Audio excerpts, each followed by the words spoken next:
Godwin John ministries வழங்கும் தினம் ஒரு சத்திய வார்த்தை.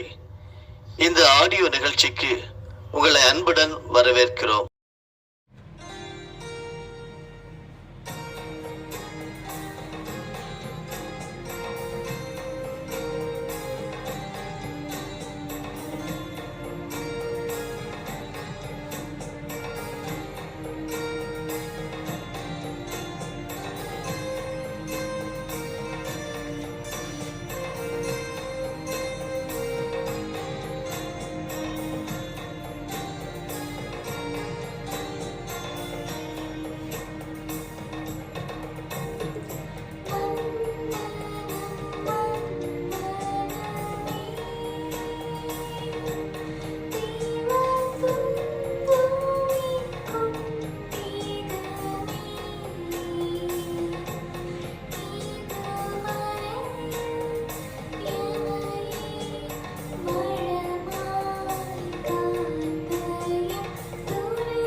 பிதா, குமாரன், பரிசுத்த ஆவி எனும் திரியேக தேவனுடைய நாமத்தினாலே உங்களை வாழ்த்துகிறேன், வரவேற்கிறேன்.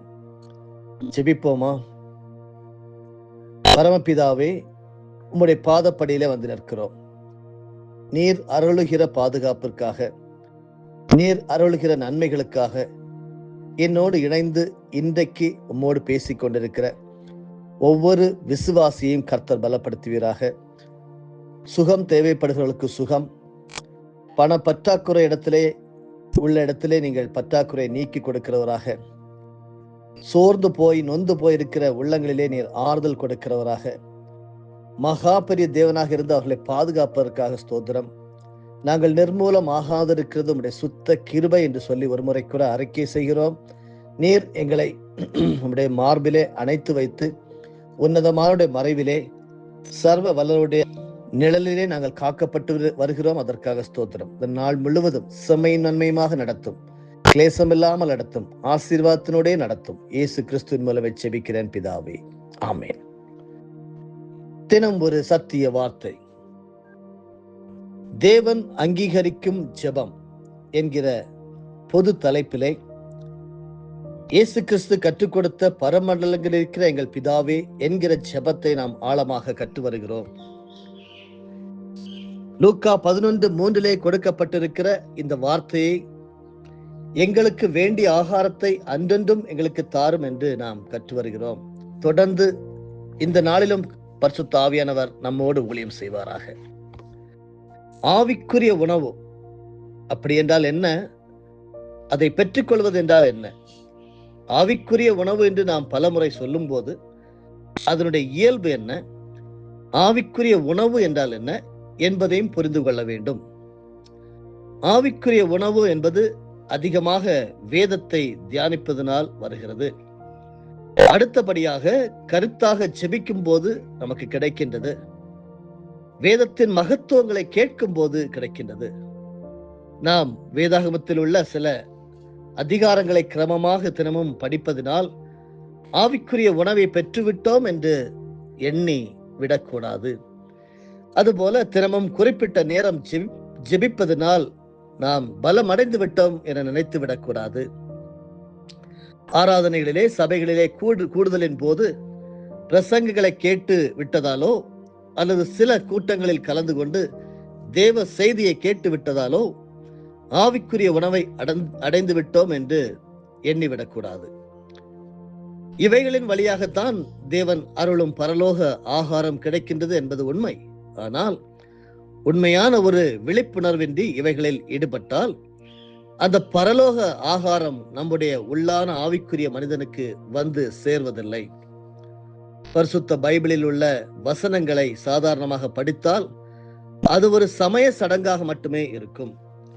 வேத வசனங்களை கருத்துடன் படித்து தியானிக்க வேண்டும். அதாவது தேவனுடைய அசைவாறுதலை, உணர்த்துதலை, வெளிப்படுத்துதலை, உற்சாகப்படுத்துதலை, சில நேரங்கள் நம்முடைய பாவங்களை சுட்டி காட்டுதலை வேத தியான வேளையில் எதிர்பார்த்து ஈடுபட வேண்டும். தேவன் பைபிளின் வழியாக தெய்வீக உண்மைகளை நமக்கு வெளிப்படுத்துகிறார். அவர் உங்களோடு பேசுவதெல்லாம் நம்முடைய வார்த்தைகளின் மூலமாக மட்டுமே. அநாதி சிநேகத்தினால் நம்மை நேசித்து சிநேகித்துக் கொண்டிருக்கிற தேவனுடைய வழிகளை நாம் அறிந்து கொள்ள செய்கிறார். நம்முடைய தவறுகளை, குறைகளை சுட்டி காட்டுகின்றார். நாம் செய்ய வேண்டிய காரியங்களை ஞாபகப்படுத்துகின்றார். சுருக்கமாக சொன்னால் தேவன் தம்மை நம்முடைய இருதயத்தில் வெளிப்படுத்துகிறார். இப்படிப்பட்ட ஆவிக்குரிய காரியங்களை நம்முடைய வேத தியானத்திலே நாம் கேட்கும் போது, செய்யும் போது, காணும் போது அங்கே தேவனுக்கும் நமக்கும் உள்ள ஒரு உறவை, ஒரு பிணைப்பை நாம் அறிய முடிகின்றது. தேவனுடைய சிந்தையை புரிந்து கொள்ள முடிகின்றது. வேதத்திற்கும் நமக்கும் இடையே ஒரு சம்பந்தம் இருப்பதை அங்கே நிஜ நிலையில் உணர முடிகின்றது. அந்த நிலைகளில் நம்முடைய ஆத்மா உற்சாகம் அடைகின்றது, விழிப்பினை பெறுகின்றது, உள்ளான ஆவியில் தெய்வீக உணர்வுகள் பொங்கி வருகின்றது. அப்போது ஆவிக்குரிய மனிதன் புது பலன் அடைகிறான். இது போன்ற அனுபவங்களை பரிசுத்த பைபிளை நாம் தியானிக்கும் போது பெறுவதுதான் ஆவிக்குரிய ஆகாரத்தை பெறுகின்ற அனுபவம் என்பதாகும். அங்கே நாம் புதிய பலத்தையும் புதிய உற்சாகத்தையும் தேவனுடைய சமாதானத்தையும் பெறுகின்றதை உணர முடிகிறது. அப்போது நம்முடைய உள்ளான ஆவிக்குரிய மனிதன் தேவன் அருளும் ஆற்றலை பெறுகின்றான். அதன் விளைவாக நாம் தேவனுக்கு பிரியமான காரியங்களை செய்ய தேவையான தெய்வீக சக்தியை பெறுகின்றோம். அதே போலவே ஜெப வேளையும் வெறும் சம்பிரதாயமான உயிரற்ற ஒரு அனுபவமாக இருக்கக்கூடாது. நம்முடைய தனி ஜெப வேளையிலே குறிப்பாக தேவனுடைய ஐக்கியத்தையும் தேவன் அங்கே வெளிப்படுவதை உணர்த்துகின்ற தேவ பிரசன்னத்தையும் நாம் ஆர்வத்தோடு எதிர்பார்க்க வேண்டும். தேவன் ஜெப வேளையில் நம்மோடு இடைபடுகிறாரா அல்லது தம்மை அங்கே வெளிப்படுத்துகின்றாரா என்பதை தாகத்தோடு கவனிக்க வேண்டும். அதே வேளையிலே ஜெப நேரத்தில் மிக அசாதாரணமான ஒரு மன உணர்வை பெற வேண்டும் என்றோ, நம்மை அசைப்பது போன்றோ ஏதோ ஒரு விசையால் தாக்கொண்டு உணர்ச்சிகளில் பொங்க வேண்டும் என்றோ எதிர்பார்க்க கூடாது. அமைதியான ஜெபமும் ஜெபம்தான். ஜெப வேளையிலே தேவன் உங்களோடு இருப்பதை உணர வேண்டும் என்ற நேர்மையான ஆர்வமும் ஆவலும் தேவை. ஆனால் நம்முடைய தேவன் பல விதங்களில் தம்மை நமக்கு வெளிப்படுத்துகின்றார். சில வேளை அது கொஞ்சம் அசாதாரணமாகவும் இருக்கும். எது எப்படி இருந்தாலும் நம்முடைய உள்ளத்தில் தேவ பிரசன்னத்தை அனுபவிக்க முடியும். சில வேளைகளில் ஜெபம் அமைதியாக மெதுவாக ஓடுகின்ற நீரோடை போல இருக்கும். சில வேளைகளில் அது ஓசை எழுப்பி வேகமாக செல்லுகின்ற நதியை போல இருக்கும். கடலின் அலைகள் மெல்ல அடிக்கும் போது லேசாக நம் கால்களை தொட்டு நனைத்து விட்டு செல்லும். சில வேளை அதே அலைகள் வேகமாக வந்தால் நம்மை கொஞ்சம் அசைப்பதோடு வேகத்தின் விளைவால் நம் உடல் முழுவதையும் நனைத்துவிடும். அதுபோலவே சில நேரம் ஜெபத்தில் தேவ பிரசன்னம் நம்மை தொடுவதை லேசாக உணர முடியும். அங்கே மனதில் ஓசையற்ற ஒரு சமாதானத்தை உணர்ந்து கொள்ள முடியும். சில வேளை தேவ பிரசன்னம் நம்மை அதிகமாக அசைப்பதை உணர முடியும்.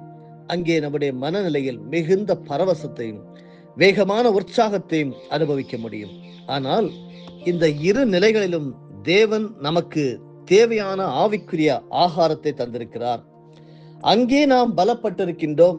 ஆனால் சில நேரங்களில் நாம் தேவனுடைய பிரசன்னத்தை கொஞ்சம் கூட உணர முடியாமல் இருக்கும். எந்த அதிர்வும் இருக்காது, ஓசையும் இருக்காது, எந்த உற்சாக உணர்வும் இருக்காது. ஜெபம் மிகவும் பிரகாசமற்ற ஒன்றாக அங்கே தோன்றும். ஆனாலும் தேவன் ஜெப வேளையில் இல்லை என்று எண்ணிவிடக்கூடாது. நம்மை நாம் சோதனை செய்வதற்கும் திருத்திக் கொள்வதற்கும் தேவ பிரசன்னத்திற்காக மிகுந்த தாகம் கொள்வதற்கும் அது போன்ற சூழ்நிலைகளும் தேவையே. நாம் உத்தம இருதயத்தோடு ஜெபிக்கும் போது எந்த உணர்ச்சிகளையும் சாராமலே தேவன் நம்முடைய ஜெபத்தை கேட்கிறார் என்ற விசுவாசம் நமக்கு தேவை. எங்களுக்கு வேண்டிய ஆகாரத்தை தாரும் என்கிற வார்த்தையை தான் நாம் தியானித்துக் கொண்டிருக்கிறேன். அருமையானவர்களே, உணர்ச்சியின் உற்சாகமா தேவ பிரசன்னமா? சிலர் ஜெப வேளையில் எப்படியாவது ஒரு உற்சாகமான மனநிலையை அடைய வேண்டும் என்று விரும்புவார்கள். எனவே கைகளை தட்டுதல், உடலை வேகமாக அசைத்தல், அதிகமாக சத்தமிடுதல் போன்ற காரியங்களை செய்து ஜெபிப்பார்கள்.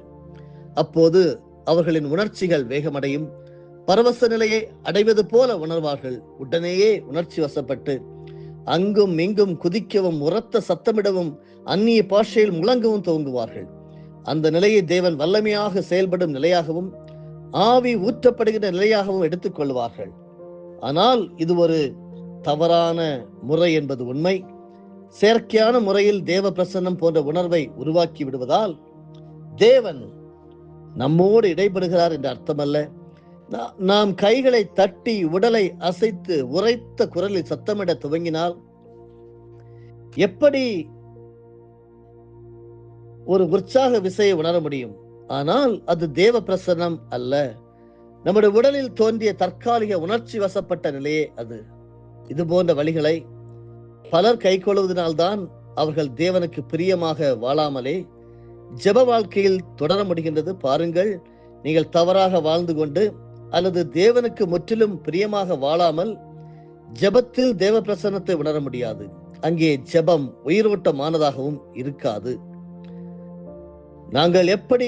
தாங்கள் எப்படி முரண்பாடாக வாழ்ந்தாலும் சபையில் சென்று தேவ வல்லமையை உணர முடியும் என்று அவர்கள் நம்ப தூண்டப்படுகிறார்கள். அருமையானவர்களே, நீங்கள் பரவச நிலையை உடலை அசைத்தும் உறக்க கத்தியும் வேகமாக பாடியும் கூட பெற முடியும். உடலில் தோன்றிய உணர்ச்சி பிரவாகத்தை நீங்கள் தேவ பிரசன்னம் என்று நம்பினால் நீங்கள் தேவ பிரசன்னத்திற்காக பரிசுத்தமாக வாழ வேண்டும் என்ற கட்டாயத்தை உணர முடியாமல் போய்விட முடியும். இன்று அநேக இடங்களிலே சபை ஆராதனைகளிலே இது போன்ற தவறான வழிமுறைகள் பின்பற்றப்படுகின்றது என்பதை மறுக்க முடியாது. பல சபைகளில் அருமையாக பாடல்களை பாடி தேவனை துதித்து பரவசம் அடைந்து தேவ பிரசன்னத்தை அனுபவிக்கிறார்கள் என்பது உண்மையே. ஆனாலும் பல சபைகளில் ஆராதனை நடத்துகின்றவர்கள் எப்படியாவது சபைக்கு வந்த மக்களை உற்சாகப்படுத்தி அனுப்பிவிட வேண்டும் என்பதையே நோக்கமாக கொண்டு செயல்படுகின்றார்கள். எனவே சில பாடல்களை வேகமாக பாட வைக்கிறார்கள், உற்சாகமூட்டும் வார்த்தைகளை பேசுகிறார்கள், மக்களை நடனமாட வைக்கிறார்கள், உறக்க கத்தி துதிக்க தூண்டுகிறார்கள். இதோ தேவன் உலாவுகிறார், ஆவியானவர் மலை போல் பொழிகிறார் என்று உச்ச துணியில் முழங்குதல் ஆகிய காரியங்களை செய்கிறதை நீங்களும் நானும் பார்த்திருக்கிறோம். அப்போது மக்கள் உணர்ச்சி வசப்பட்டு ஏதோ ஒரு வல்லமையான விசையால் தாக்கப்படுவது போன்ற உணர்வை அடைவது இயற்கையானது. ஆனால் மக்கள் அதனை பரிசுத்த ஆவியானவரின் பலத்த அசைவாறுதல் என்றும் வல்லமையான தேவ பிரசன்னம் என்றும் நம்பி தங்களை தாங்களே ஏமாற்றிக் கொள்வதையும் நாம் பார்க்க முடிகிறது. தங்களை தேவன் ஆவிக்குரிய அபரிதமான உணர்வால் பலப்படுத்தி விட்டதாக தற்காலிக திருப்தி அடைகிறார்கள். இங்கே ஏற்படுகின்ற பரிதாபம் என்னவென்றால், பரிசுத்தமாக வாழாமல் கூட தேவ பிரசன்னத்தை அனுபவிக்க முடியும் என்ற பொய்யான நிலை ஸ்தாபிக்கப்படுகின்றது. தாங்கள் எப்படி முரண்பாடாக வாழ்ந்தாலும் சபையில் சென்று தேவ வல்லமையை உணர முடியும் என்று அவர்கள் நம்ப தூண்டப்படுகிறார்கள். அதாவது பரிசுத்தமாக வாழ வேண்டியதன் தேவையை உணர முடியாதவர்களாக போகிறார்கள். ஆனால் உண்மையான ஜெப வாழ்க்கை அல்லது ஆராதனை முறை என்பது மிக மிக பரிசுத்தமான ஒரு காரியம். மனம் போல வாழ்ந்துவிட்டு ஒரு மனிதன் ஜெப வேளையில் குதிக்கவோ குதூகலம் அடையவோ முடியாது. 6 நாள் ஆவியின்படி வாழாமல் ஆராதனை வேளையில் பரவசத்தில் மூழ்க முடியாது. தேவனுக்கு பிரியமாக ஜாக்கிரதையாக வாழாமல் தேவ பிரசன்னத்தை எளிதில் உணர முடியாது என்பதை உண்மையாக ஜெபிக்கிறவர்கள் நன்கு அறிந்திருப்பார்கள். பரிசுத்தமல்லாமல் தேவனை தரிசிப்பது கூடாத காரியம் என்று பரிசுத்த வேதாகமும் நமக்கு சொல்லுகிறது. நீங்கள் எப்படி அருமையானவர்களே? நீங்கள் ஜெபிக்கிற ஜெபம் எப்படி? நீங்கள் கலந்து கொள்கின்ற ஆராதனைகள் எப்படி?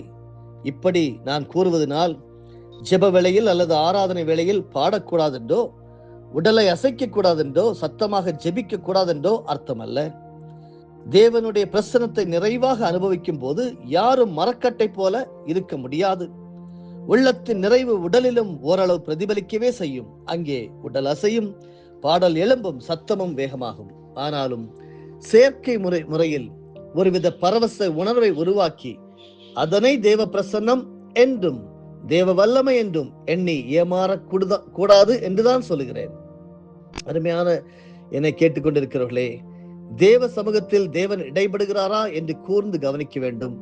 தேவனுடைய அசைவாறுதலை உற்று நோக்க வேண்டும்.